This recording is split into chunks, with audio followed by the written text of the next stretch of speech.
nuestra explicación de la Sagrada Escritura, de Sagrada Biblia, en forma de historia sagrada. Nos hemos apoyado en San Juan Bosco y otros libros. Y ahora vemos los judíos bajo la dominación romana. Los judíos bajo la dominación romana. Hemos visto que los hermanos macabeos lucharon varonilmente para libertar a su pueblo. Finalmente van a llegar a libertar realmente Israel de la dominación de la pagana de los griegos de Siria. Aristóbulo I, hijo de Hircano I, tomó el título de rey, restableciendo en sí la monarquía en el año 106, hemos dicho. Después sus hijos y nietos van a pelearse. Finalmente el primer ministro del rey Antipatro va a intrigar mucho en Roma para tener el título de procurador de la Judea y nombrar a su hijo gobernador de Galilea, y así los judíos poco a poco van a perder esta. Y finalmente hemos dicho también que en el año 63 a.C., bien los dos hermanos reyes peleando, Pompeo llega y toma el control y deja Hircano como rey, el año 63, lo deja como dirigente, pero le quita el título de rey para mostrarle que ya no es rey, depende de Roma. Ahora veamos un poco los judíos bajo dominación romana. Humillación de Israel por sus pecados. Humillación de Israel por sus pecados. El pueblo judío, el pueblo escogido por Dios para que de él naciera el Mesías, prometido al mundo, ese pueblo que se creía superior a cualquier otro, precisamente por la misión que Dios le había confiado y por tantos favores que le había hecho, se halla ahora nuevamente humillado por sus pecados y prevaricaciones. Entonces, cuando peca, Dios de un cierto modo abandona, no totalmente, pero algo pasa y Dios quita sus favores, en otras palabras, ¿no? Y esta vez la humillación duele a la nación, quizás más que las otras. Después del regreso a su patria, tras de un largo cautiverio de casi 5 siglos de dominación extranjera pagana, después de la reconstrucción del templo y de la reorganización política y religiosa, después de la monarquía, después de la consolidación de esta con nuevas conquistas, los judíos ávidos de gloria y de bienestar, llenos de orgullo por las promesas que Dios hizo a su raza, promesas que interpretaban mal, creían que había por fin llegado el momento en que iban a organizarse en una nación poderosa, con un rey que llevaría sus conquistas hasta los confines de la tierra. ¿No? Pensaban tener casi un poder internacional. Entonces, sin embargo, cuando menos lo esperaban, vino Roma, la que creían que sería su aliada fiel, e invadió su territorio y se apoderó de sus ciudades y les impuso fuertes tributos. Derrumbó su monarquía para poner en lugar de un rey de su raza a un extranjero, Herodes el Idumeo. Entonces ellos habían hecho alianza con los romanos, los Judas Macabeo, para protegerse de los reyes de Siria pagana.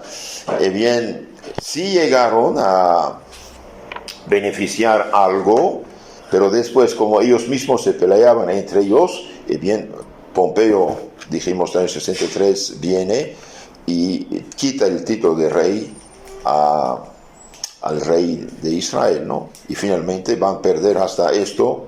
Herodes el Idumeo, un extranjero, va a ser el rey de Israel, bajo dominación romana, de hecho. Entonces continuamos nuestra historia de Israel antes de Cristo. Herodes, nombrado rey de los judíos. Hircano II, que como se ha visto fue preferido a su hermano Aristóbulo II por los romanos, no gobernó mucho tiempo en paz. Los partidarios de Aristóbulo, que eran numerosos, se aprovecharon de las dificultades que tenía entonces Roma fuera y dentro de casa para proclamar rey de Judea a Antígono, hijo de Aristóbulo. Entonces, normalmente el rey era Aristóbulo II, pero Roma puso el Cano II, pero como había dificultades fuera y dentro de Roma, entonces los partidarios de Aristóbulo pusieron a su hijo Antígono, rey de Judea. Antipatro, el idumeo, ya había sido asesinado poco antes. Él se había hecho nombrar procurador o gobernador de Judea. Entonces, Antipatro, el padre de Herodes, había sido asesinado un poco antes. Su hijo Herodes pudo escapar y fue a Roma, donde con intrigas y dinero consiguió que lo nombraran rey de Judea. Él no tiene derecho al trono, pero se hace nombrar con intrigas y dinero. Después de 3 años de lucha sangrienta, logró por fin subir al trono el año 37 a.C. Entonces Herodes es extranjero, no es judío, pero va a tener el trono de Israel el año 37 a.C. Pero para afirmarse en él tuvo que mandar matar a todos los parientes de los asmoneos, de los macabeos. Entonces va a hacer matar todos los descendientes de los macabeos que habían luchado para la independencia. Entonces él realmente coja el fruto maduro, ¿no? Y también va a sofocar en más torrentes de sangre todos los intentos de independencia nacional. Entonces ese extranjero que toma el control de Judea hace matar a todos los descendientes, parientes de los asmoneos, de los macabeos que habían logrado la independencia, y también hace sofocar en torrentes de sangre todo intento de rebeldía de los judíos nacionalistas. Decía Herodes que era judío porque Idumea, su patria, había abrazado poco antes la ley de Moisés. Se decía judío porque se habían convertido, digamos, al judaísmo religioso. Empero su vida era de un hombre pagano, aunque exteriormente gustase de aparecer como fiel observante de la ley. Entonces un hipócrita se hace pasar por judío observante de la ley, pero su vida era de un pagano. De hecho es un asesino de primera. Se llama Herodes el Grande por sus grandes crímenes también. Entonces es un falso judío. De hecho, el cetro había salido de Judá, para pasar a manos de un extranjero. Y habían llegado por consiguiente los tiempos señalados por la profecía de Jacob para la venida del Mesías. ¿Ustedes se acuerdan? Jacob antes de morir había hecho profecías, había anunciado a cada hijo su destino, y Jacob había dicho acerca del Mesías: el cetro, el mando real, no será quitado de Judá, ni de su posteridad y el caudillo, hasta que venga el que ha de ser enviado, y esa será la esperanza de las naciones. Entonces, esta profecía sí se realizó aquí. ¿Por qué? Bien, porque ya los judíos no tienen un rey judío.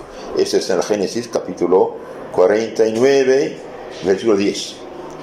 Génesis 49, versículo 10. Es importante. Entonces, aquí también da a entender que ya el tiempo del Mesías está cerca. Veamos ahora la obra de Herodes, que fue rey de 37 a.C., más o menos a 5 o 4 a.C. Entonces, Herodes fue rey antes de Cristo, de 37 a 5 o 4 a.C. Gracias a su astucia, Herodes se captó pronto la confianza del nuevo emperador de Roma, César Augusto. Seguro pues por el lado de Roma, a la que estaba dispuesto a adular y obedecer, seguro en el interior de su reino, donde se habían puesto con torrentes de sangre, donde tenía espías y asalariados para sofocar cualquier rebelión de los judíos que lo odiaban a muerte, se dedicó Herodes a la realización de varias obras de importancia, por lo cual sus aduladores le dieron el título de grande. Entonces realmente es un sistema de tiranía. Tiene espías donde quiera y gente para sofocar, para matar todos los que parecen contra él. Y aquí algunas de esas obras. Reedificó la ciudad de Samaria. Reedificó la ciudad de Samaria, a la que dio el nombre de Sebaste u Augusta. Augusta fundó a las costas, fundó en las costas de la Judea un puerto que llamó Cesarea, en adoración a César, ¿no? Embelleció a Jerusalén con suntuosos monumentos, y restauró el templo con magnificencia. Hizo cosas de trabajos públicos, eso sí. ¿Qué pasa con los hijos de Herodes? Dejó Herodes 3 hijos que se dividieron sus estados. Arquelao obtuvo Judea, Idumea y Samaria con el título de rey, pero rey secundario, bajo poder romano, ¿no? Entonces, Arquelao va a tener una parte. Herodes Antipas, es su nombre, Herodes Antipas, el que más tarde hizo matar a Juan Bautista, quedó como tetrarca de Perea y de Galilea. Y el tercero, Filipo, fue tetrarca de Iturea y de Traconitidis, son regiones de la Tierra Santa. Arquelao se hizo odioso a sus súbditos por su despotismo, como su padre. Llamado a Roma para justificarse de las quejas presentadas contra él, fue depuesto de su trono y desterrado a Viena, en las Galias, donde acabó sus días. Entonces, desterrado. Sus estados fueron declarados provincia romana y administrados por un magistrado que les dio el título de gobernador. Este es el cargo que desempeñaba Poncio Pilatos cuando condenó a Jesucristo a morir crucificado. Hasta entonces, con aquí se termina, podemos decir, el Antiguo Testamento. Entonces, los judíos pecan, se hacen idólatras. ¿Qué pasa? Los profetas anuncian castigos y no obedecen. Los falsos profetas aseguran victoria y seguridad. Y finalmente hemos visto que en 586 Nabucodonosor II conquista Jerusalén y lleva a los judíos prisioneros a Babilonia, donde van a quedar unos 70 años prisioneros. Y en 539 a.C., Ciro, rey de los persas, va a conquistar Babilonia y después poco a poco los deja regresar a Palestina bajo el mando de Josué, el sumo sacerdote. Después tenemos Esdras, el sacerdote, Nehemías y Zorobabel, que van a reconstruir el templo. Y después, el año 332, Alejandro Magno llega y la Judea cae bajo mando de los paganos griegos, primero de los egipcios y después, a partir de 199, de los sirios. Y cuando los sirios imponen el paganismo, entonces ahí los macabeos en 165 se rebelan y finalmente van una lucha heroica, los hermanos macabeos, entre ellos el más famoso Judá Macabeo, el martirio de los paganos, y finalmente van a llegar más o menos a el año 106 a la independencia. Pero entre ellos van a pelearse. En el año 63 los romanos llegan. Pompeyo toma la región bajo protección de Roma. Todavía quedan ahí, pero finalmente el último rey Hircano va a dejar el lugar a su primer ministro, Antipatro, padre de Herodes, y Herodes va a hacerse nombrar rey de Judea. Y el cetro sale de Judea, se realiza la profecía del Génesis 49:10, el cetro sale de Judea, el Mesías está por llegar. Y hemos visto que Herodes hizo sí trabajos públicos hermosos, grandes, restauró el templo, etc., pero fue un sanguinario de primera, hasta su propia familia la ha matado. Le dije que murió entre 5 y 4 antes de Cristo. Eso significa que Cristo nació antes de Cristo.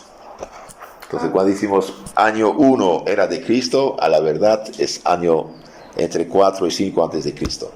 Pero cuando se hicieron el cálculo del calendario, Dionisio el pequeño, el monje que hizo el cálculo, se equivocó de unos 4 años, no es grave. Entonces, no es grave. Entonces, nuestro Señor nació unos años antes de su nacimiento. Bueno, nosotros guardamos las cosas que conocemos, pero sépanlo, si algo dice algo, sépanlo. O sea, ¿cuántos? ¿Y cómo sabemos que Cristo nació antes? Y bien, Herodes murió antes. Y sabemos por el Evangelio que Herodes quiso matar a Cristo. Entonces, por eso Cristo nació unos 4 o 5 años antes de Cristo. En la era cristiana se dice año 1, ¿no? Tenía que empezar 4 o 5 años antes. Entonces estaríamos hoy en 2025. Claro. Pero no somos porque fue un error de calendario, no es grave. Entonces vemos aquí como conclusión moral, la infidelidad a Dios, la división entre hermanos causa problemas. La división entre los cristianos causó el protestantismo. El protestantismo provocó el liberalismo, las revoluciones, el masonismo, comunismo, capitalismo, hoy relativismo, aborto y todo lo demás. Entonces la división es nefasta. Dios, porque las sectas protestantes están tan divididas, porque no tienen Espíritu Santo. Donde está el Espíritu Santo hay humildad, hay caridad y hay unión como cemento. La caridad unifica, mientras que el orgullo, la envidia y el egoísmo dividen. Que Dios, nuestro Señor, nos ayude a mantener el Espíritu de Cristo. Amén.